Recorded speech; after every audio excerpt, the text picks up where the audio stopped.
Good evening all and welcome to the Ariane 6 inaugural flight press conference from the European Spaceport here in Kourou, French Guiana.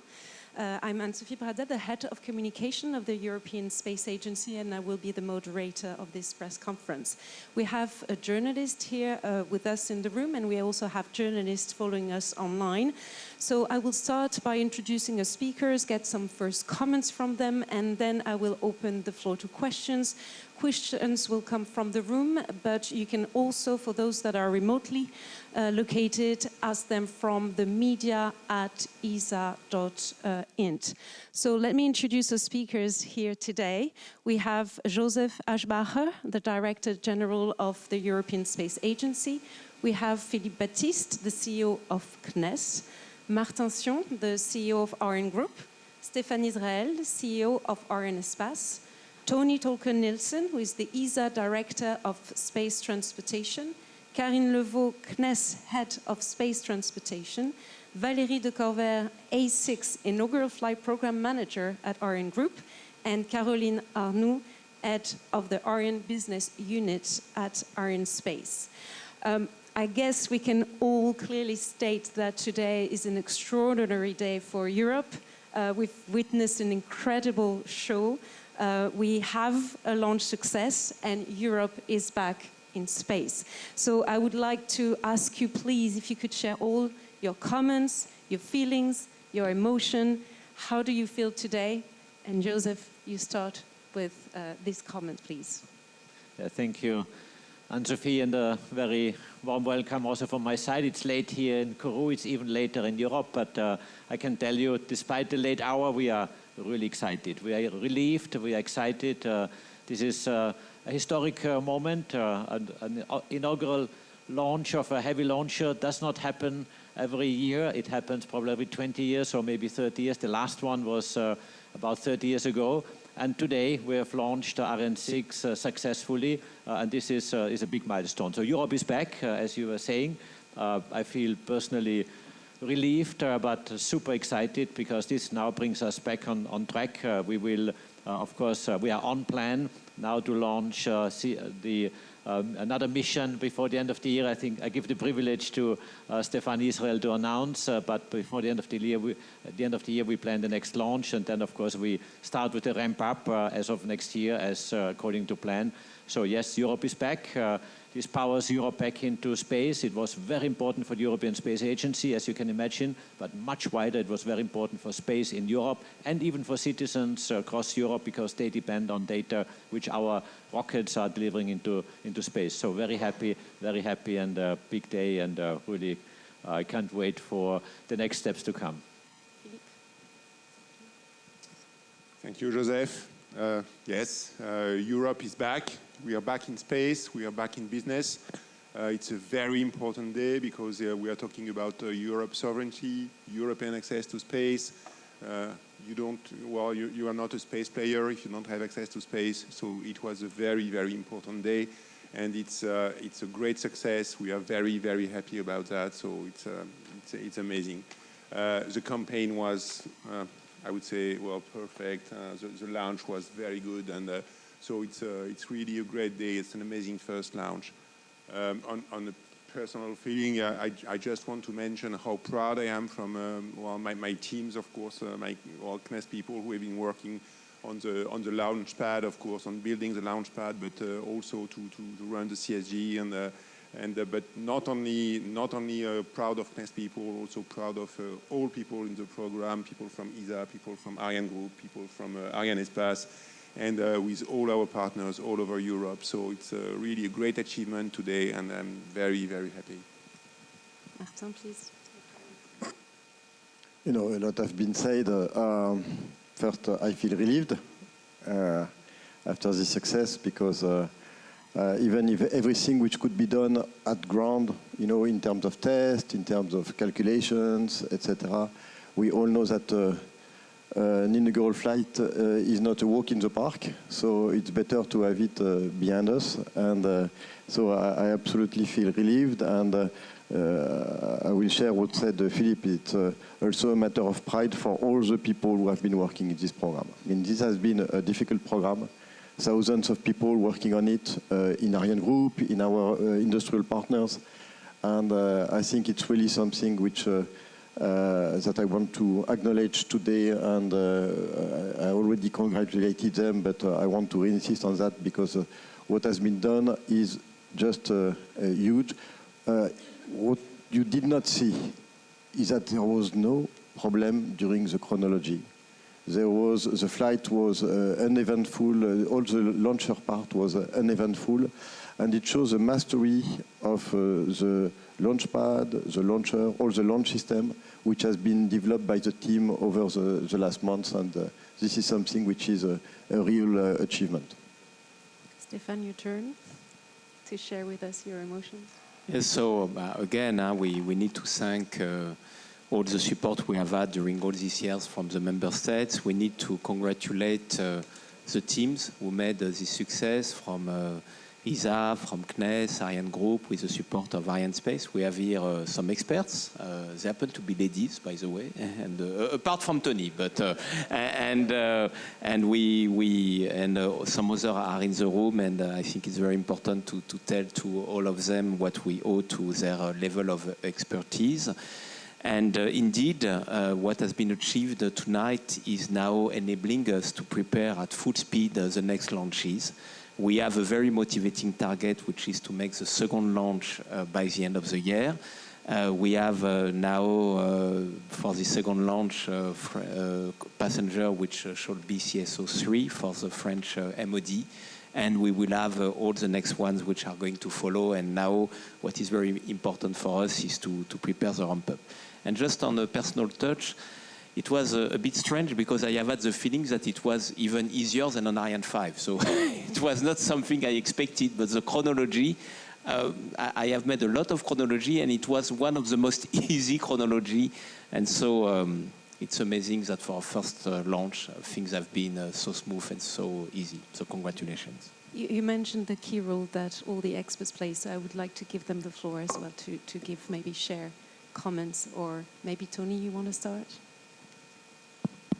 Yeah, I can only echo what has been said, but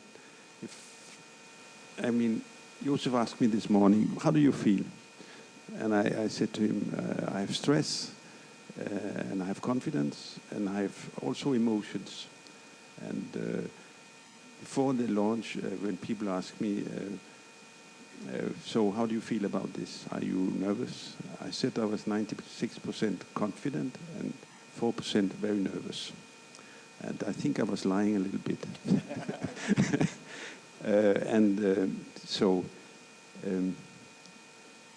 Now all this stress really turned into emotions, and we were so happy. We have been working very, very hard to make this happen. We have been on track with this for more than half a year, for 7-8 months. We knew we were going to launch around the 9th of July. And we have been working so hard and so long hours, and this has been crowned by this incredible success. And I get emotional about it. Karine.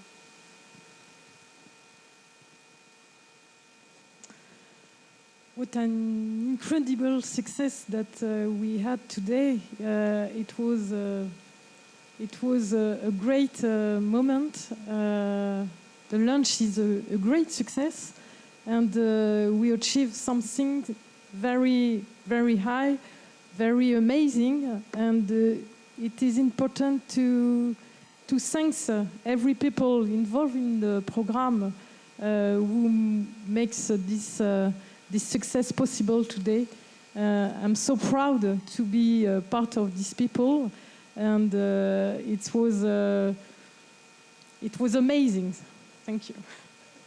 I just steal the microphone 1 second because I forgot something which is very important.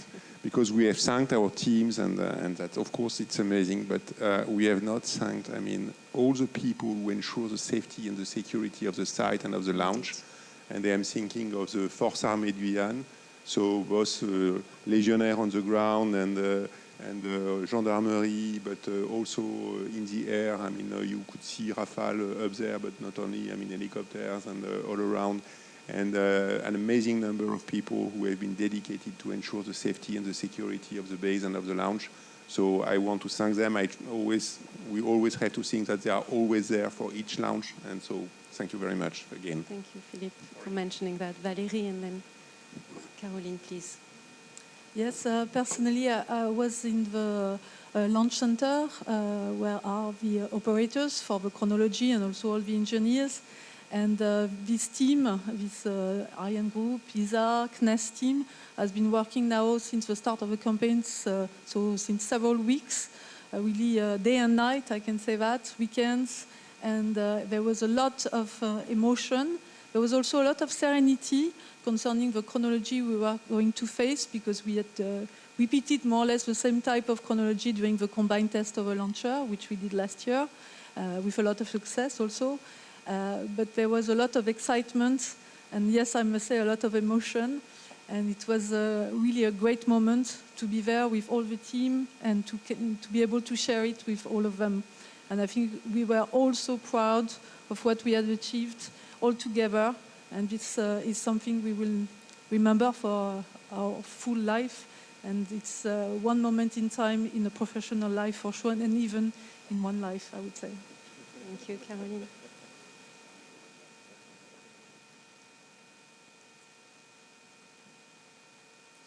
So, on my side, I would like to say that I'm extremely proud of this launch, and proud to be able, thanks to this success, to serve our customers.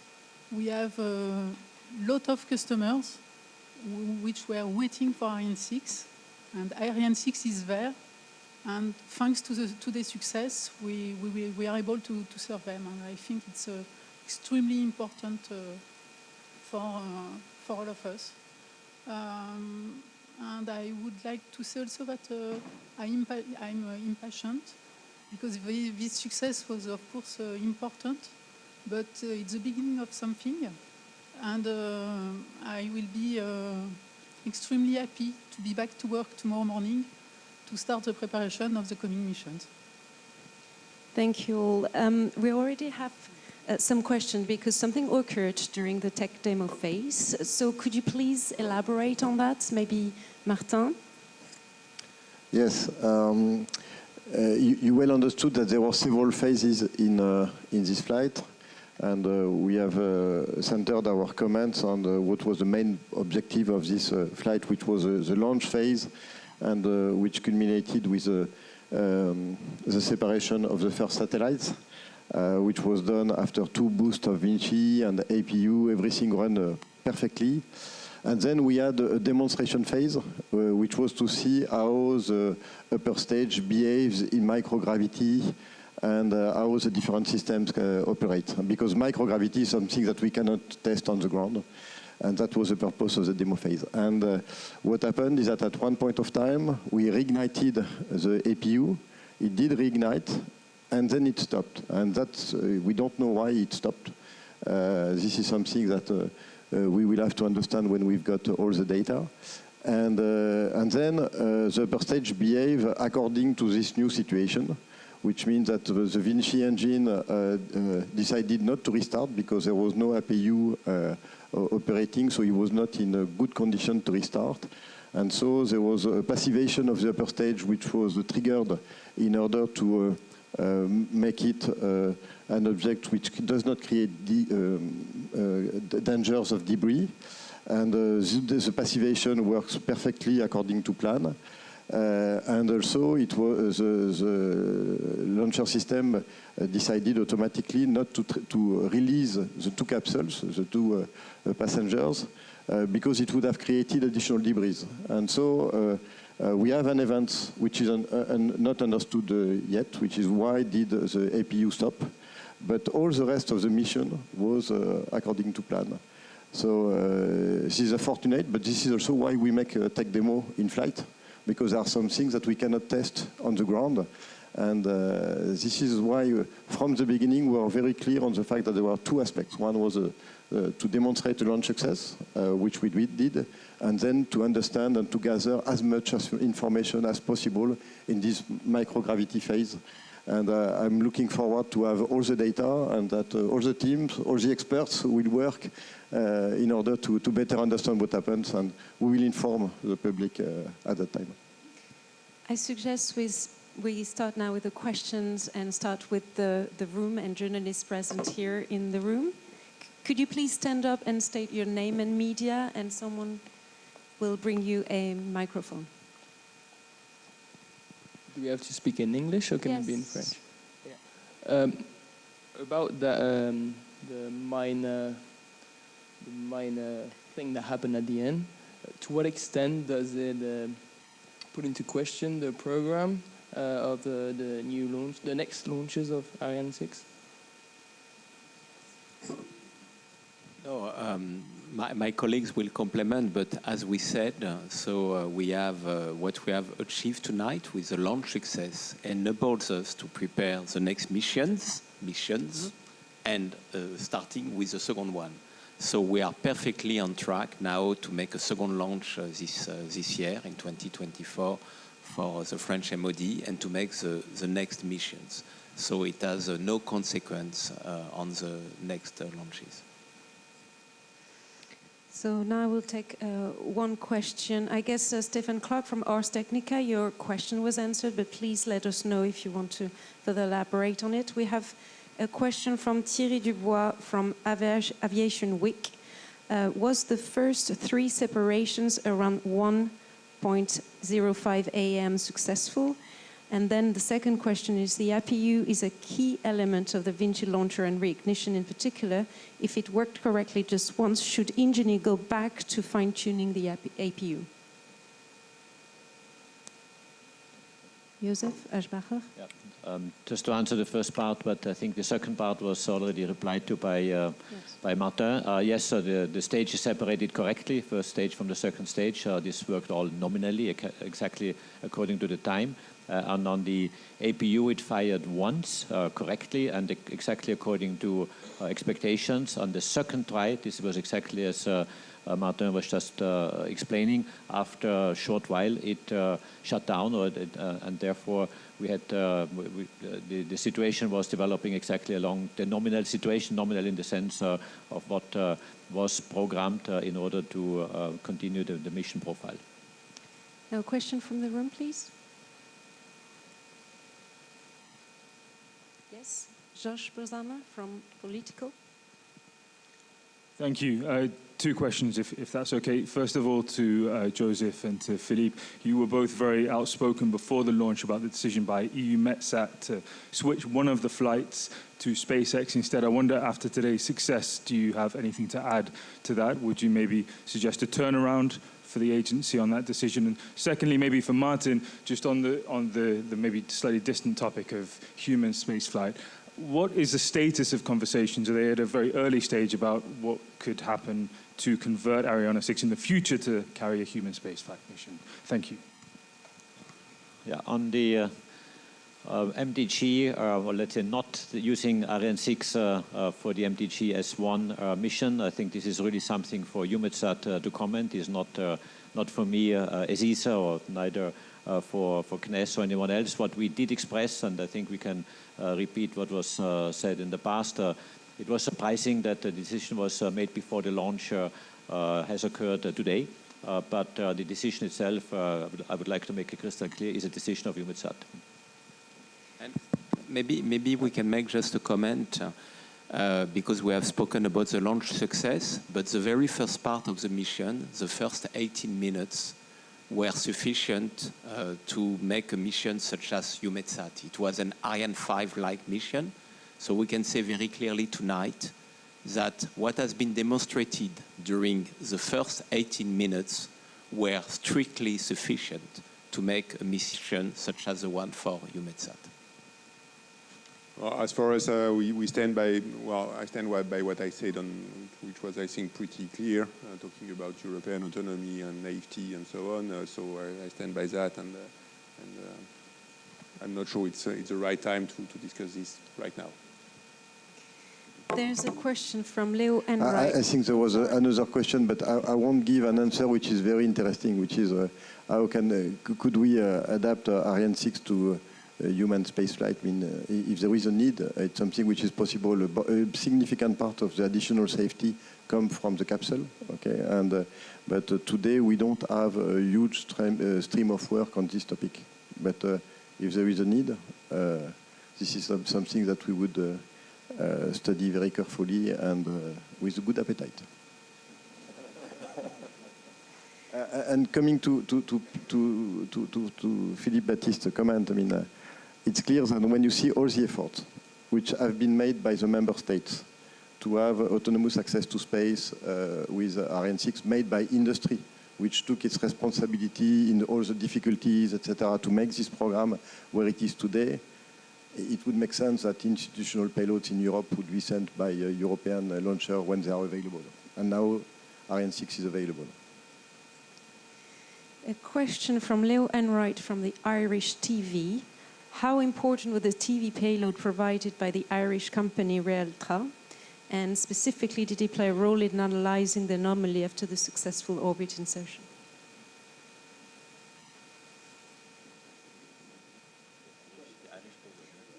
Tony. I'll talk a little bit about the payloads. There were 9 satellites on board, CubeSats, which were deployed after the second boost. So it was a full success for them. Now we had 2 re-entry capsules that were supposed to re-enter or supposed to be released when the upper stages were on the re-entry phase. This unfortunately did not happen because of this anomaly we had with the APU. So unfortunately they could not be released, and they will stay together with the upper stage so as not to create more debris. We have a question from Peter B. Deseldin from Space Intelligence Report. We answered most of your question, Peter, but you have a follow-up one on that I will now say. Is it not the case that the APU anomaly will not permit a full ramp-up until the anomaly is fully understood? You know, as it is a global practice, when you've got something that you don't understand, you have to understand it to see if it can have consequences, okay? But when we make a flight like the one we did today, what is important is to have clear objectives and to say, okay, if we have met this and this and this, we are where we should be in order to authorize the next launches, etc. And all that has been fulfilled. So it's true that in the next days and weeks, when we have all the data, we will analyze to understand better what happens. What is clear is that the APU, when we restart it in microgravity, it's very different from the start that we did before. And so we knew that the way it would behave would be different, okay? But a lot of missions do not need to be restarted in microgravity. This is a flexibility that we could use or not. And this is something that we will adapt the flight profile depending on what we find for this. But as Stefan said, for the missions we foresee, we believe that we have already, I don't know, the largest part of the missions which are already demonstrated by this flight. There's still many questions on how long the... I'm sorry, and maybe just to be 100% clear, so we are prepared to make a second launch this year and 6 next year. And this is the objective, and what has been achieved tonight is allowing us to go full speed to this ramp-up, to be very clear. And yet, there are many questions how long the analysis of the data will take. You take it? I take it. Yes, you take it. So we first need to retrieve all the data from the different stations. And then we will post-treat them, and so we should start in a few days the analysis. And normally we take between 1 to 2 weeks to do the analysis the first analysis of the data we have from the launch. So in 1 to 2 weeks, we should have much more information about what happened. And basically, what we have here in the tech demo is the kind of information that we had previously when we were making combined tests. We had behaviors we needed to explain in combined tests in French Guiana or in Lampolshausen with the per stage, and each time we took time in order to better understand and build the reliability of the launcher before deciding to launch. So this is additional information. The team will work on it as we did previously during the development. Let me add one comment here, which is really the way how we then communicate. We will be very transparent. We have been very transparent in the run-up to this point of the inaugural flight. We have created a task force about 2 years ago, and I think this mechanism of the task force has also been an element that contributed getting to this stage here, I would say, with in a very smooth way. And one of the policies that I introduced, or we introduced in the task force, was that we do publish the result of our discussion or the progress of the mission after the meetings, and we have done so regularly after each meeting when we had major progress to report. So exactly like we did in the past, we will continue to do so. We will analyze the data, we will discuss them in the task force, we will publish the results so that everyone is well aware and well informed. And this is a very important issue for us all in the task force, that this transparency is given to you, that you perfectly know what happens and what issues are. Thank you. Is there a question from the room, please?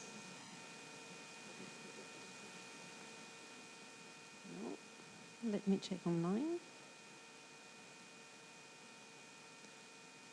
Okay, I have a question from Guillaume Langin from CNES. Let me just translate it. The last APU and Vinci reignition was meant to deorbit the second stage. Given it now orbits at 580 kilometers, which is a high altitude, for how long will the second stage, which weighs more than 2 tons, remain on orbit? And does that mean it will be uncontrolled when it re-enters towards Earth? So I don't know how much time it takes. I'm sure that some experts know, but today I don't know. Karine, maybe you know?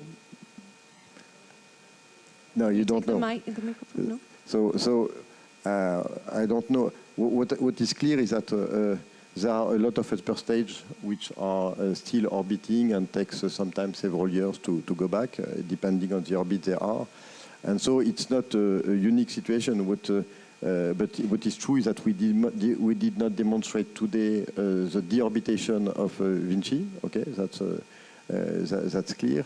But with a second boost of Vinci, we would have been able to deorbit it. And this is something which does not create more hazard than what happens with the vast majority of launchers. And the upper stage will, at one point of time, burn into the atmosphere. We don't have additional questions in the chat unless one of you wants to further elaborate. In the room, last call. Yes, please. Can you stand up and state your name and media, please, and wait for the microphone? Thank you. I have a question to Mr. Israel. You talk about a second launch at the end of the year. Could you precise the date? It will be in November, in December?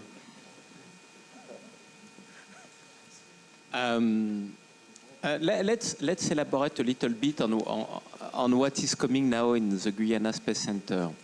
There is a Vega, which is coming. And this Vega will be after summer, it will be early September. It will be for Copernicus satellite. Then we will have the return to flight of Vega C, which is now under the control of another task force with Joseph Aschbacher, Tony and Giulio Renzo from Avio, so it should be end November.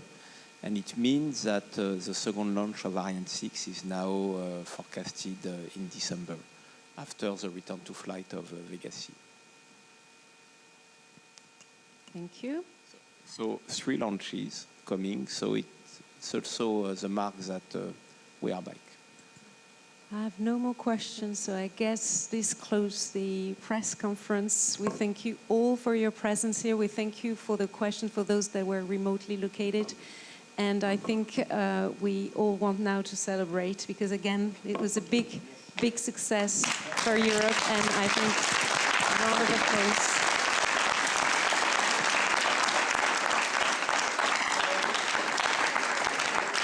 Thank you all.